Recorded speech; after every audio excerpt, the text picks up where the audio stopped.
نستعينه ونستغفره ونعوذ بالله من شرور أنفسنا ومن سيئات أعمالنا من يهده الله فلا مضل له ومن يضلل فلا هادي له وأشهد أن لا إله إلا الله وحده لا شريك له وأشهد أن محمدا عبده ورسوله أما بعد قال الله تعالى في كتابه الكريم أعوذ بالله من الشيطان الرجيم يا أيها الذين آمنوا اتقوا الله حق تقاته ولا تموتن إلا وأنتم مسلمون يا أيها الذين آمنوا أطيعوا الله وأطيعوا الرسول وأولي الأمر منكم فإن تنازعتم في شيء فردوه إلى الله والرسول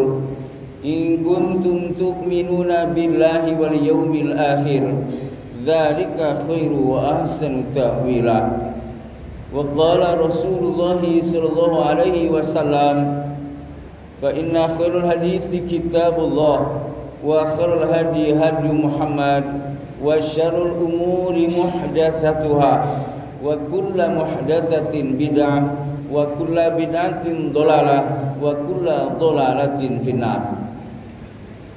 Hadirin ikhwati iman, sidang Jumat para tamu undangan Allah Subhanahu wa taala rahimakumullah. Tak terasa hari berganti hari dengan cepatnya. Rasanya baru kemarin kita berada di tahun 1446 Hijriah. Sekarang kita sudah berada di tahun 1447 Hijriah, yang berarti di antara pelajaran dan kesadaran yang kita ambil dari percepatan dan pergantian waktu yang sangat cepat ini, di mana kita berganti tahun 1447 Hijriah sedangkan kita masih hidup. Maka berarti pelajaran dan kesadarannya bahwa Allah Subhanahu wa taala masih memberikan kesempatan kepada kita semua untuk menikmati suasana alam sekitar dalam kehidupan dunia, sekaligus memberikan kesempatan kepada kita untuk melanjutkan kita mengukir prasasti amal soleh. Kita diberikan kesempatan oleh Allah Subhanahu wa taala untuk menanam benih-benih kebaikan. Kita menjaga amal-amal soleh kita selama hayat masih di kandung badan, yang kita akan panen, kita akan dapatkan balasannya nanti dalam kehidupan akhirat kelak.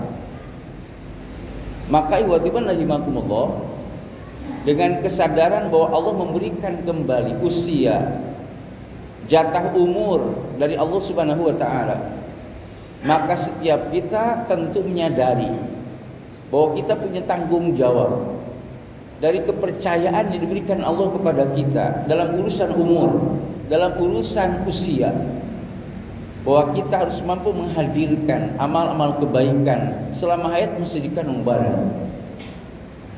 Karena kata Rasulullah, orang yang paling baik adalah orang yang dia panjang umurnya dan amalnya baik.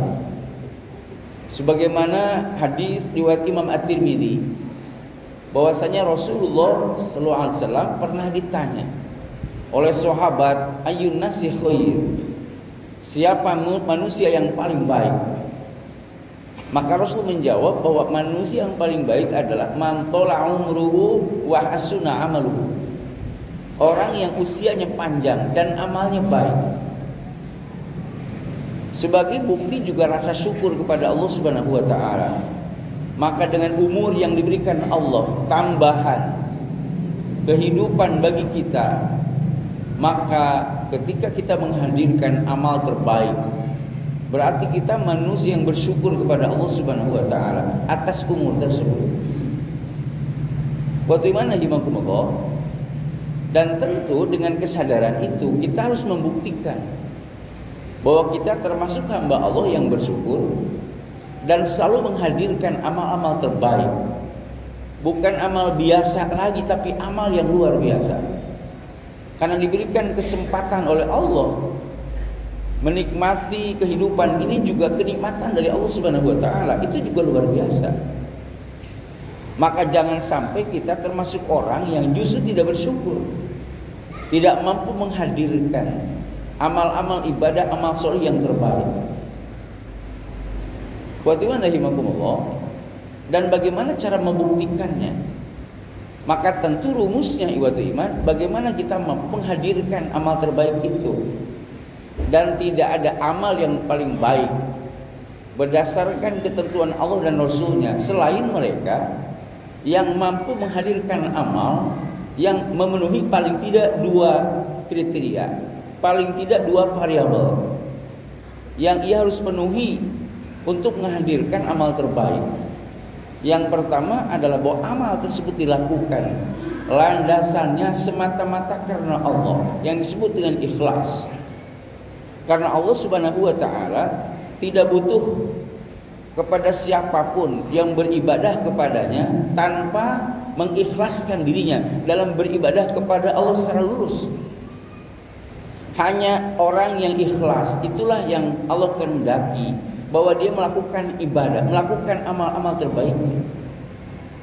Wa ma umiru illa liya'budullaha mukhlishina lahuddin hunafa. Kata Allah, dan mereka tidak diperintahkan untuk beribadah, untuk menyembah Allah Subhanahu wa taala, untuk tunduk patuh dan taat kepadanya, melainkan mukhlishina lahuddin hunafa, mengikhlaskan, memurnikan, membersihkan dalam melaksanakan agama secara lurus, membersihkan kepentingan dari selain Allah, membersihkan motivasi dari selain Allah. Semata-mata kita melakukan amal ibadah, amal baik, amal soleh itu karena Allah Subhanahu wa taala. Yang itu merupakan syarat yang pertama, variabel yang pertama, bahwa amal kita itu terbaik. Yang kedua, ikhwatul iman, tentu saja ittiba'ur rasul. Bahwa amal yang kita lakukan selama hayat, ibadah sebagai tugas hidup selama hayat, itu tidak terlepas dari tuntunan uswatun hasanah, dari contoh bimbingan uswatun hasanah Nabi Muhammad Rasulullah sallallahu alaihi wasallam. Semua aspek ikhwatul iman, amal ibadah kita, amal soleh kita itu harus ittiba'ur rasul, harus cocok sesuai dengan tuntunan dan contoh Rasulullah sallallahu alaihi wasallam. Sebagaimana apa yang difirmankan Allah Subhanahu wa taala dalam surah Ali Imran 31, Allah Subhanahu wa taala berfirman, A'udzubillahi minasyaitonirrajim, qul in kuntum tuhibbunallah fattabi'uni yuhibbukumullahu wa yaghfir lakum dzunubakum wallahu ghafurur rahim. Kata Allah, katakan ya Muhammad, jika kalian mencintai Allah, maka ikuti aku, beritibaklah kalian kepada aku, kepada Rasul. Yuhibbukumullahu, niscaya Allah akan mencintai kalian, membalas cinta kita. Wa yaghfir lakum dzunubakum, bahkan mengampuni dosa-dosa kita. Wallahu ghafurur rahim, dan Allah Maha Pengampun lagi Maha Penyayang. Maka ikhwatul rahimakumullah, mutlak setiap kita dalam beribadah, dalam beramal soleh selama hayat mesti di kandung badan.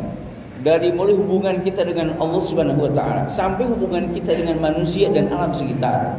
Maka tidak boleh membedai dengan uswatun hasanah kita Nabi Muhammad Rasulullah sallallahu alaihi wasallam.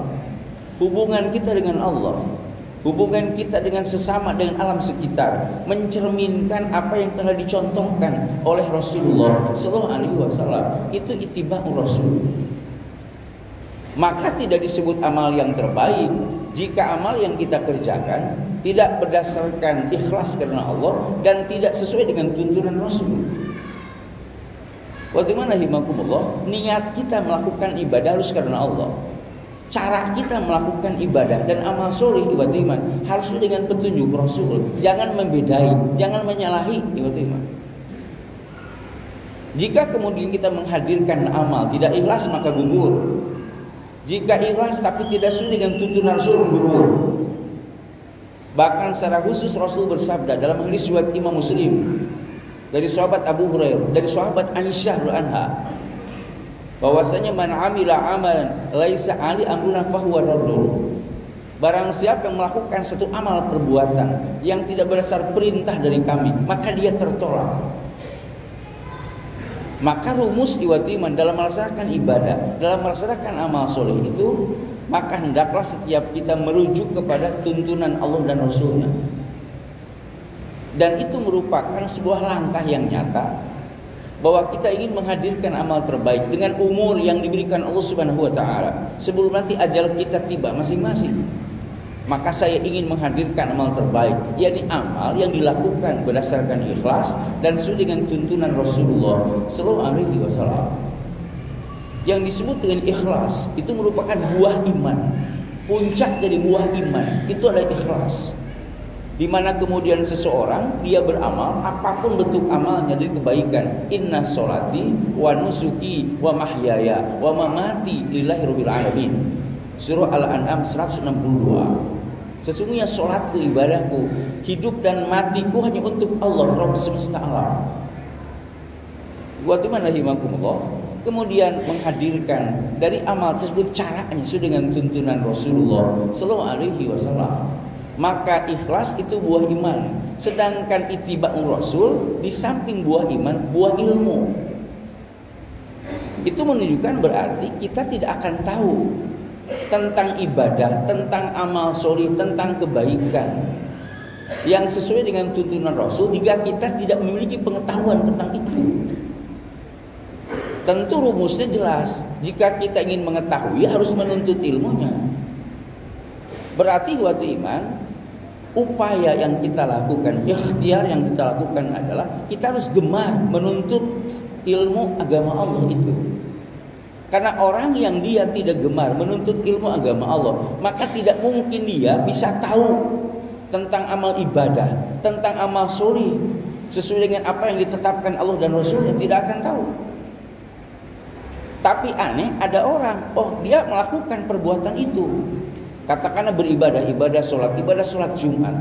Iya, orang melakukan ibadah sholat Jumat kan tentu basisnya itu harus iman dan ilmu. Maka ibadah Jumat itu akan diterima oleh Allah Subhanahu wa taala. Kalau orang melakukan ibadah Jumat motivasinya karena ikut-ikutan, hanya mengikuti kepada tradisi budaya. Iwati mana dimakul, bukan berangkat dari panggilan ketaatan kepada Allah, bahwa di antara yang harus dibuktikan iman bagi seseorang melaksanakan perintah Allah, salah satunya melakukan ibadah sholat Jumat. Itu merupakan buah iman. Maka sholat Jumatnya bernilai karena jasanya iman. Iwati mana dimakumullah, termasuk di dalamnya orang melakukan sholat Jumat dengan ilmu, maka tentu dia akan memburu amal-amal terbaik ketika Jumat. Apalagi Rasul menyampaikan ada jaminan bagi orang melakukan ibadah sholat Jumat yang mengikuti ketentuan Allah dan Rasulnya, tahapan-tahapan ibadahnya, iwatu iman, aturan-aturan dilaksanakan.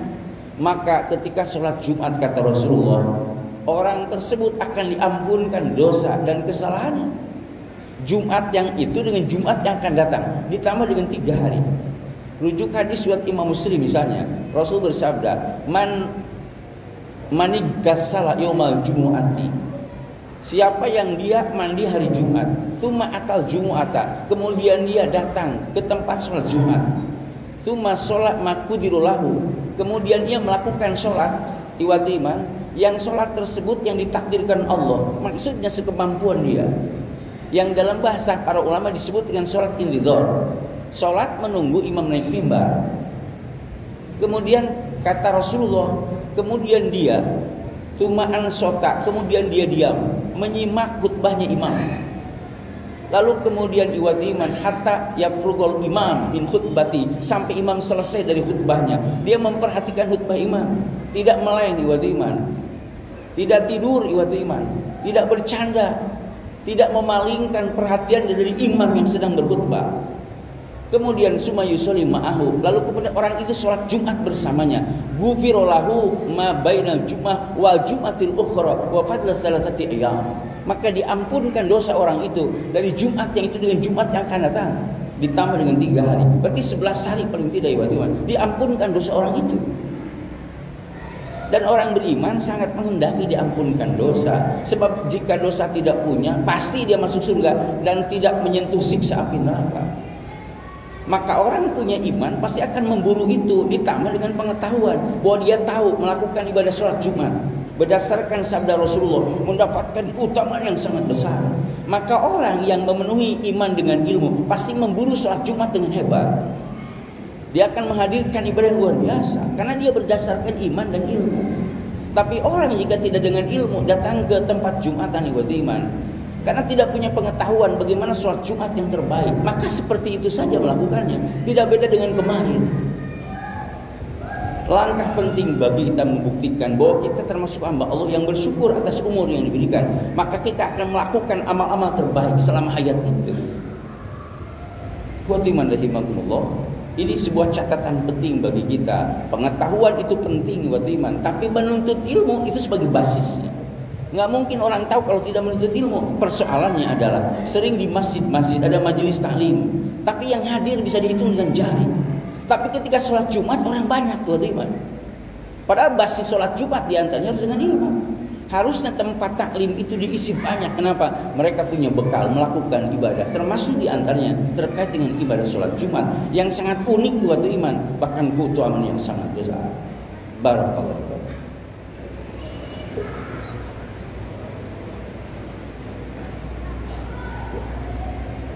Alhamdulillahilladzi arsala rasulahu bil huda wa dinil haqq liyudhhirahu 'ala ad-dini kulli wa kafa billahi shahida.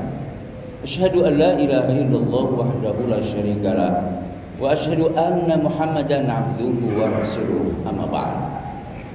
Bagaimana himakumullah kalau kita coba evaluasi saja soal itu, soal Jumat kita yang sudah berkali-kali, beratus bahkan mungkin iman luar biasa. Dari kecil melakukan ibadah sholat Jumat, ditakdirkan hari ini usia 70 tahun, 60 tahun, 50 tahun. Maka berarti melakukan sholat Jumat yang luar biasa. Kalau hitung 1 tahun, berarti 52 Jumat. Kalau kemudian orang melakukan sholat Jumat selama 40 tahun, karena dia baru sholat Jumat ketika usia 10 tahun, dan hari ini sudah 50 tahun, berarti 40 kali 52 kali.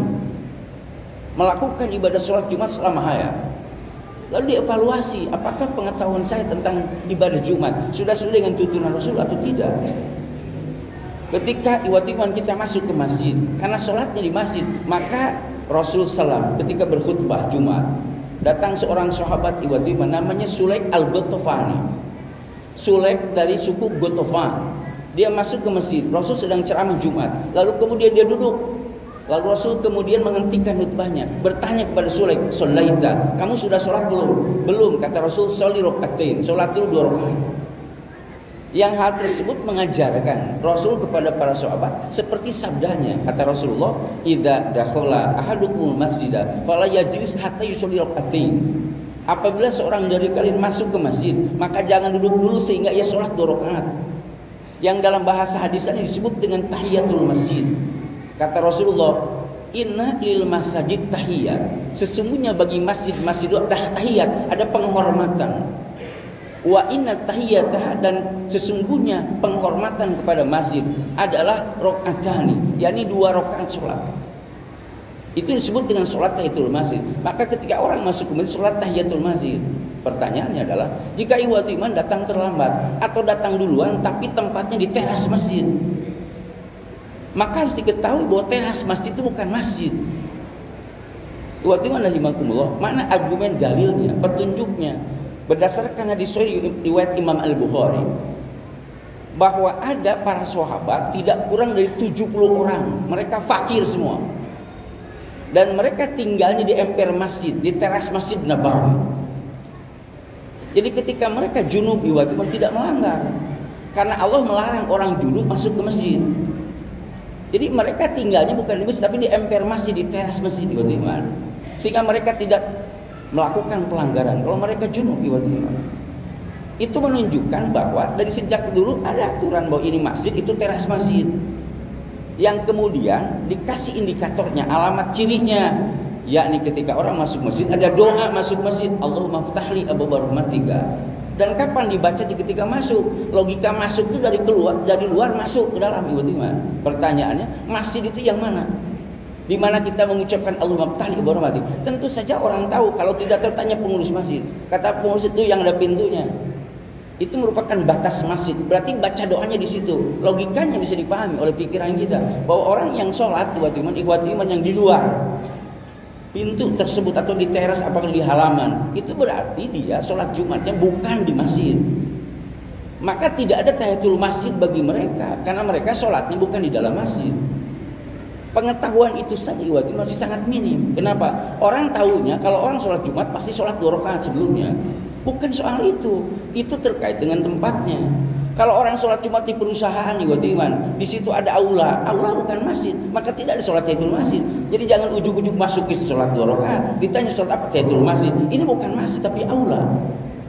Pengetahuan seperti itu saja itu masih minim di masyarakat kita. Belum lagi ketika masuk iman, ada sholat intidor tadi, 2 rakaat salam, 2 rakaat salam. Terserah kita maunya berapa rakaat iman, jumlah keseluruhannya. Yang terjadi dia sholat 2 rakaat sholat masjid, lalu baca Quran dengan suara yang terdengar oleh yang lain. Bukan tidak boleh baca Quran, tapi ketika itu yang lebih berhak adalah orang yang sholat, yang disebut sholat intidor. Jadi kalau mau baca Quran dan jangan dengan suara yang terdengar oleh yang sholat, karena akan mengganggu. Itu contoh knowledge, pengetahuan di mana kita tahu di masyarakat tapi nggak tahu ilmunya. Lalu bagaimana dengan amal yang lain? Yang 52 kali tadi 40 kali selama hayat melakukan ibadah sholat Jumat. Lalu cara Jumat kita masih seperti itu. Belum lagi masih ditemukan terlepas dari perbedaan pendapat di kalangan para ulama. Tapi kalau kita lihat kepada keterangannya jelas. Rasulullah naik mimbar, Assalamualaikum, lalu Bilal adzan. Setelah adzan Rasul ceramah. Pertanyaannya, sahabat ngapain? Tentu sahabat menyimak khutbahnya imam, khutbahnya Rasul. Yang terjadi sering kita temukan masih khotibnya ceramah, tapi jamaahnya sholat. Kalau saya jadi iman, saya akan protes kepada imam itu. Mohon maaf imam, masa Anda ceramah kami sholat? Harusnya Anda mencontohkan dulu dong. Jangan kami sholat malah Anda ceramah. Harusnya begitu. Tapi persoalannya adalah kapan sahabat itu sholat yang disebut dengan qobliyah Jumat, yang dilakukan setelah adzan. Rasul akan ceramah. Ketika Rasul ceramah nggak mungkin sahabat itu sholat. Pasti mereka akan menyimak khutbahnya Rasul. Terlepas dari ada orang berpendapat ada sholat qobliyah Jumat, yang jelas praktek Rasul berdasarkan hadis riwayat Imam Bukhari dan yang lainnya. Rasulullah itu beliau mengucapkan salam kepada para sahabat, kepada makmum, lalu Bilal adzan. Setelah adzan Rasul ceramah. Jadi ngapain para sahabat? Bukan sholat, tapi menyimak khutbahnya imam. Bagaimana himakumullah? Ini yang disebut dengan pentingnya knowledge, pengetahuan. Bagaimana himakumullah? Dan itu tentu tempatnya di majelis taklim.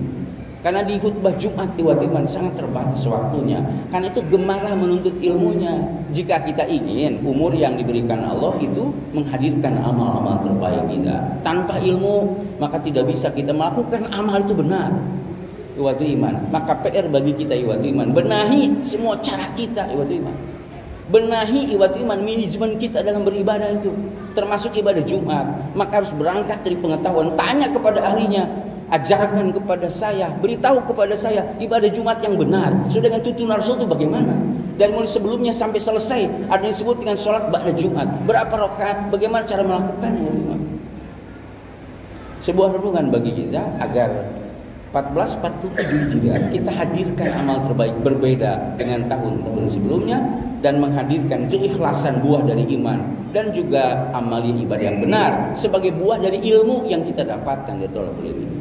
Selamat berjuang untuk melakukannya. Mudah-mudahan Allah Subhanahu wa taala memberikan kekuatan dan kemudahan kepada kita semua untuk menghadirkan amal-amal kita terbaik dengan umur yang diberikan Allah kepada kita, khususnya pada tahun 1447 Hijriah.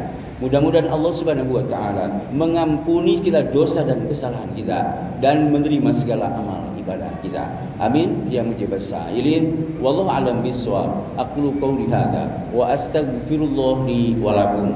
Rabbana ighfir lana dzunubana wa kaffir 'anna sayyi'atina wa tawaffana ma'al abrar. Allahumma ighfirlil muslimin wal muslimat wal mu'minina wal mu'minat al ahya'i minhum wal amwat innaka sami'un qaribun mujibud da'wat. Rabbana hab lana min azwajina wa dzurriyyatina qurrata a'yun waj'alna lil muttaqina imama. Rabbana atina fid dunya hasanah wa fil akhirati hasanah wa qina adzabannar. Rabbana taqabbal minna innaka antas samiul alim wa tub alaina innaka antat tawwabur rahim. Walhamdulillahirabbil alamin.